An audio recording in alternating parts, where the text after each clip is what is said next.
Zombie Princess, Jimmy Jacobs, and you're watching Wrestling with Regret.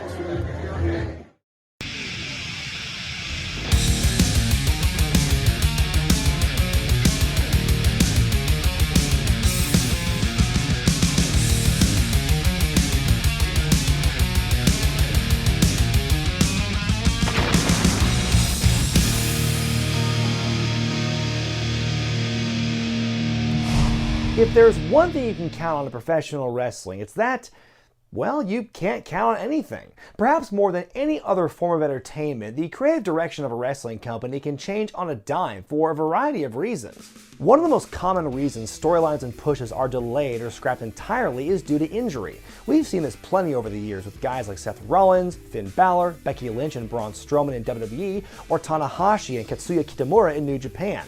If you count illness as a form of injury, Roman Reigns leaving to get treated for leukemia is a huge example of this. These kind of events that can rock creative plans are especially disappointing because for the most part they're beyond anyone's control. Then of course there are times we've seen storylines end because the powers that be, or worse, the fans, no longer care. However, more fascinating to me are examples of plans changing when wrestlers are taken off TV as punishment via firing or suspension, or when they quit a company entirely before a big blow-off happens. And this week, I'm going to rank them, the top 8 storylines and pushes ruined by a wrestler getting fired, suspended, or quitting. Number 8. Roman Reigns, suspended after losing the WWE Championship. In 2016, Roman Reigns was on top of the world. He finally won a main event at WrestleMania, toppling Triple H for the WWE Championship in a match that went about twice as long as it had any right to be. After a pair of successful defenses against AJ Styles, the big dog found himself in the crosshairs of Seth Rollins, fresh off his knee injury that forced him to relinquish the title the previous year. The former Shield brothers faced off at Money in the Bank, which saw Rollins shock the world and beat Reigns for the championship. The celebration was short-lived, though, as fellow former Shield member Dean Ambrose cashed in his Money in the Bank briefcase he won earlier and walked out of Las Vegas as the champion. As exciting as all this was, it turns out these lightning-quick title changes weren't a response to Roman getting negative feedback as champion, but rather the fact that he tested positive for a banned substance and was about to serve a 30-day suspension after the pay-per-view. A match was made for the following month at Battleground, pitting all 3 men against each other for the championship. On paper, the match was a great idea, as it was the first and ultimately only time fans would see all 3 members of the Shield face off for the title. But with Roman sitting at home for all but the go-week home of programming, the build for this match was one big pile of awkward. Ambrose and Rollins would cut promos on each other while having to ignore the elephant in the room, and when Roman finally did return, they could only speak on his suspension in vague terms. At the end of the day, Dino retained the championship at Battleground, but it makes you wonder why the company bothered to have Roman in the match in the first place when they knew he was going to be gone for weeks. Reigns' glaring absence for the majority of the build really took the edge off a match that could have and should have been a WrestleMania main event. Number 7. William Regal, Evil King of the Ring. If you've watched my channel long enough, you should know that when it comes to wrestling, I think you can like what you like. I detest gatekeeping of any kind, in particular when it comes to this business, but I'm sorry, if you don't appreciate William Regal, then you're not a real wrestling fan.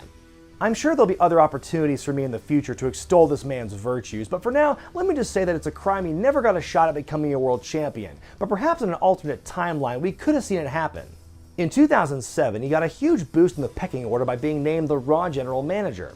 Fast forward to the spring of 2008 when he won that year's King of the Ring tournament on an episode of Raw. This is back when a 3-hour show was a big deal and not an exhausting regular occurrence. After beating Hornswoggle, Finlay, and CM Punk in the same night, GM Regal immediately became drunk with power. Combining the powers of administration and royalty, he declared himself the most powerful man in WWE and punished anyone who dared challenge him.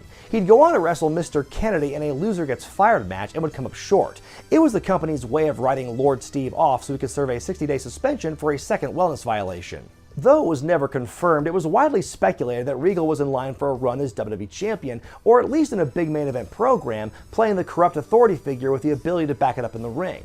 If he was ever going to win the big one, this was the time, but now the opportunity was lost. Sadly, we'll never know what might have been had King Regal wormed his way to the ultimate crown. And just like that, William Regal has won the Intercontinental title! Number 6. Rob Van Dam, arrested as WWE Champion.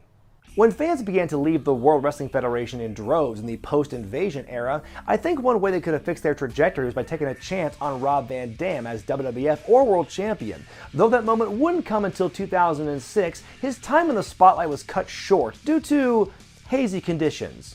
At the second ECW One Night Stand, Van Dam cashed in his Money in the Bank briefcase and beat John Cena for the WWE Championship. It went down as one of the most cathartic moments the fans had seen in a long time. No rioting necessary.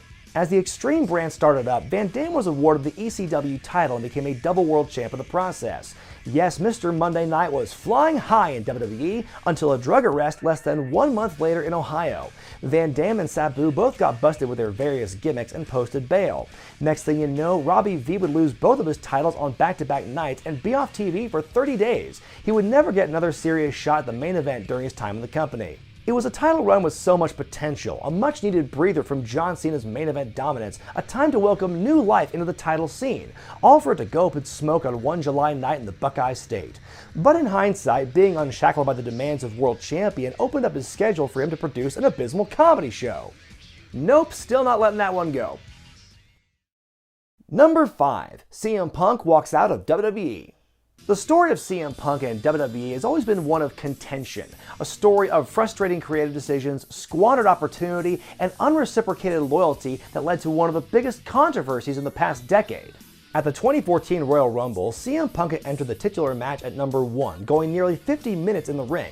At least some of that time was spent with a concussion delivered by Kofi Kingston, not to mention Punk was apparently dealing with a huge MRSA infection in his lower back that he claims was untreated by the company doctors. Needless to say, the chick magnet was in bad shape. Finally, Corporate Kane forcefully removed Punk from the ring after the Office made repeated attempts to get him to leave, and chokeslammed him to the announce table, and that was the last time WWE fans ever saw the former world champion. The next day, Punk met with Triple H and Vince McMahon, frustrated over his place in the company and what he perceived to be a lack of care toward his well-being. Despite being offered a place of prominence on the card at WrestleMania 30 against Helmsley, Phil Brooks decided enough was enough. Burned out and hurt, CM Punk walked out of WWE before being officially fired that June, on the day of his wedding no less. 5 years, 1 podcast interview, and a defamation lawsuit later, the aftermath of Punk's departure is still felt to this day. Depending on who you ask, Punk is either a martyr or a pariah, and the chance of his name persists, still lingering in some arenas. WWE took the controversy and ran with it, making Triple H and Stephanie McMahon the longest-lasting on- and off-heel authority figures in the company, and helping springboard Daniel Bryan to one of the biggest wins in WrestleMania history. Number 4. Al Perez, the original Black Scorpion. As WCW entered the 1990s, Sting was running out of credible opponents as NWA champion. He and Ric Flair had fought over the title so many times that then Vice President Jim Herd deemed the Nature Boy old hat and did everything to keep him out of the main event scene. With Flair out of the picture, WCW reached deep into their bag of literal magic tricks to keep the Stinger busy. In the fall of 1990, a shadowy figure began making his presence known on WCW programming. Known only as the Black Scorpion, this mysterious entity claimed to be a person from Sting's past, coming back from the depths to get revenge. As the weeks and months followed, several different men wore the black mask, busting out their best David Copperfield impressions along the way. But eventually, we had to get a reveal. Ask Sting about Tulsa. Tulsa? Yes, Tulsa, Gordon. Apparently the first person they had in mind to play the foil was Al Perez, a wrestler who probably had his biggest success working for WCCW in Texas. But before things got serious, Perez quit the company entirely. The reason as to why Perez walked out has never been truly made clear. Flair has said that Perez quit when he found out he would lose the feud, but rumor has it Perez had a legitimate beef with Nate and threatened to beat him up for reals before taking his leave. Flair made a comment on one of his interviews that I was a dumbass because I didn't do the job. I had the spot. They brought me in there that one time for that match, and I did my job. So, much like when a parent has to run out and buy a new goldfish for their kid hoping they won't know the difference, WCW scrambled to find a new Scorpion. After exhausting all their best options, they went with Ric Flair. The same guy that management tried pushing out of the main event scene flew right back into it on his magical spaceship at Starrcade 90, ultimately losing his title match with Sting and getting unmasked. An underwhelming payoff to one of the company's biggest storylines at the time, and it just so happens this whole debacle leads right into our next entry. Number 3. Ric Flair, fired as WCW champion.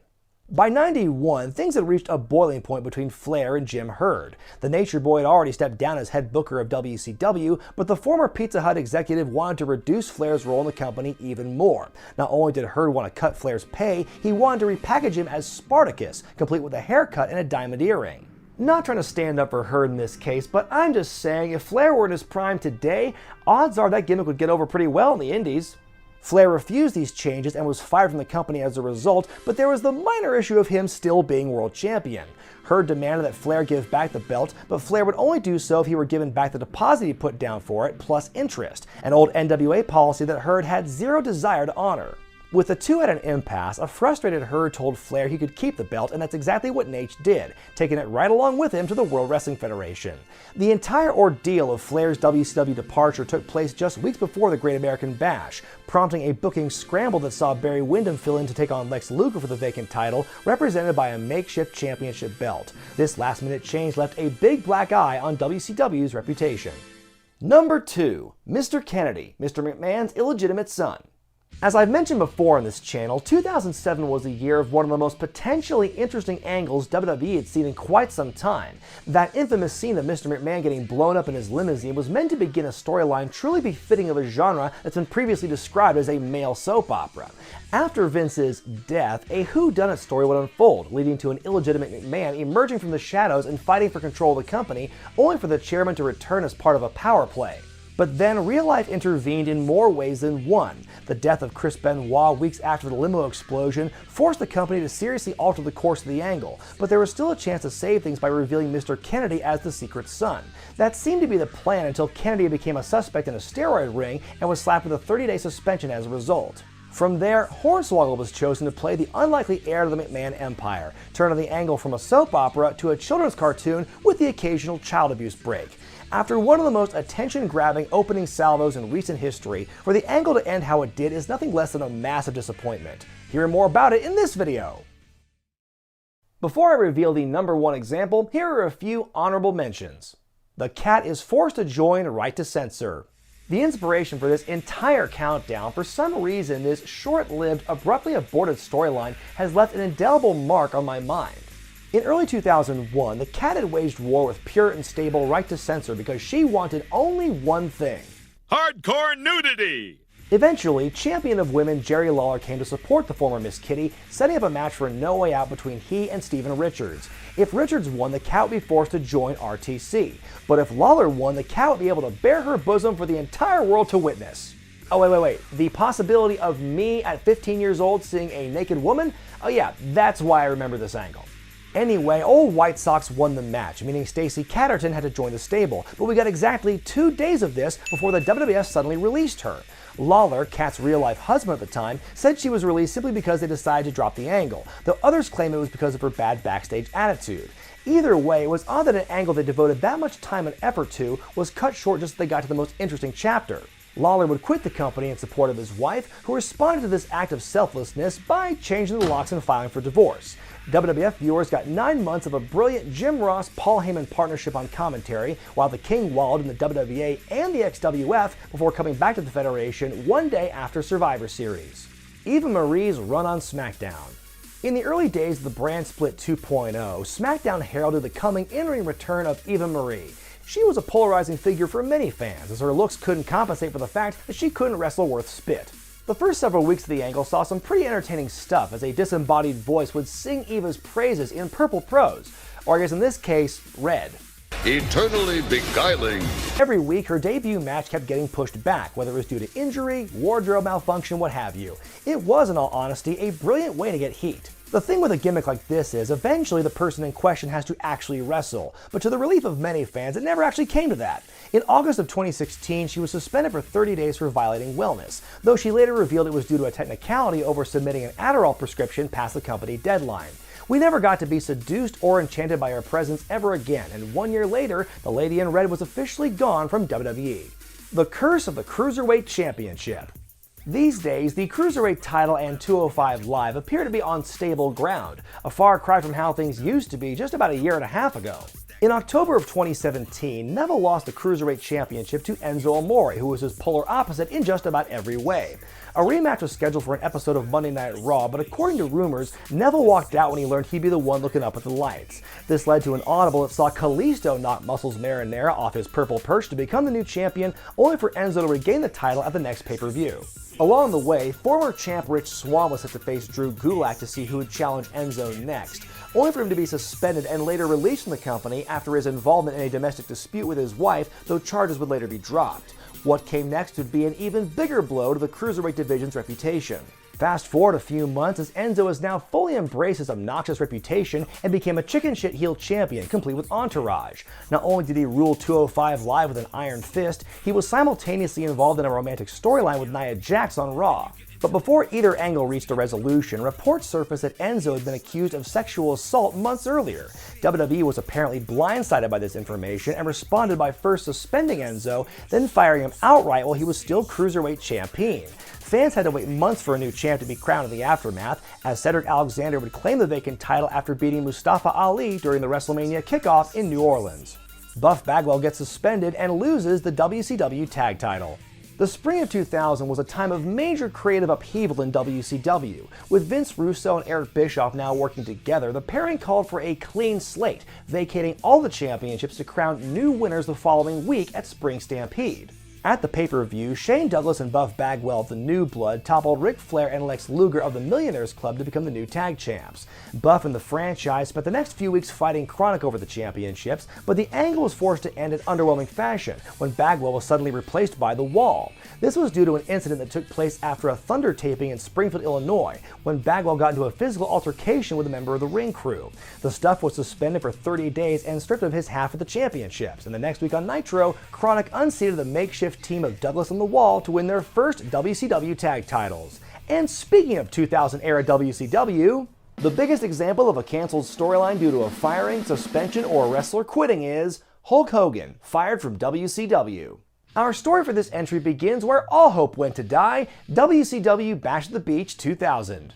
In what was billed as the main event of the evening, Jeff Jarrett defended the WCW title against Hulk Hogan as part of the aforementioned battle between the New Blood and the Millionaires Club. In a moment that confused more than a few fans, Jarrett simply laid down and allowed Hogan to pick up the easy win. That's why this company's in the damn shape it's in, because of bullshit like this. It was a Vince Russo hallmark, the idea that a wrestler was going against the script to try and trick fans that this is real life, bro. In actuality, it was the end result of days of deliberation between Russo, Hogan, and Eric Bischoff over creative because Hogan refused to lose to Double J. According to the men involved, the plan was as follows. The Hulkster would win the belt in this controversial fashion, act like he was fed up with the company, and walk out. A new champ would be crowned and hang out for a few months, until Hogan would make a triumphant return with the, quote, real world title, setting up a match to determine the undisputed champ, which ideally would have been a huge draw. Everything was going according to plan up until this point, but depending on who you ask, what happened next was either the agreed upon next step in the grand scheme, or it was a case of Russo going rogue. With Hogan and Bischoff having left the arena, Vinny Rue got in the ring, nullified the title win, called the Hulkster a piece of shit, and publicly fired him. Hogan ended up suing Russo and WCW upon learning about this swerve and was never seen in the company again. Let's refer to that as the Hulk Hogan Memorial Belt, because from here on in, that belt don't mean shit! It's easy to say the botched angle with Vince's illegitimate son deserves the top spot in this countdown because of the scale of it all and the outside factors that led to it falling apart.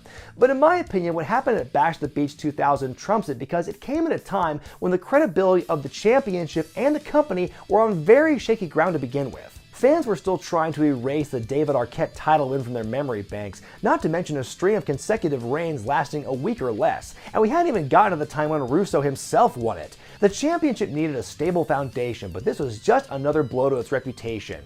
Booker T's historic victory at the end of the night helped steer things in the right direction, but the plane was already in a tailspin. To put it another way, the exploding limo hurt WWE way less than Bash at the Beach 2000 hurt WCW. And on top of all that, for Hogan to be fired in such a public display is far more embarrassing to all parties involved than chasing Hornswoggle through a cartoon doorway.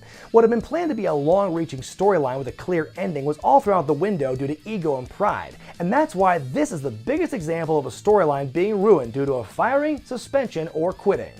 Got any examples that I missed? Let me know in the comment section below. Be sure to thumbs up this video if you like it, subscribe to Wrestling with Regret, and buy the t-shirts at ProWrestlingTees.com. I'm Brian Zane, and I'll see you next time. But it seemed like such a good idea at the time. Such a very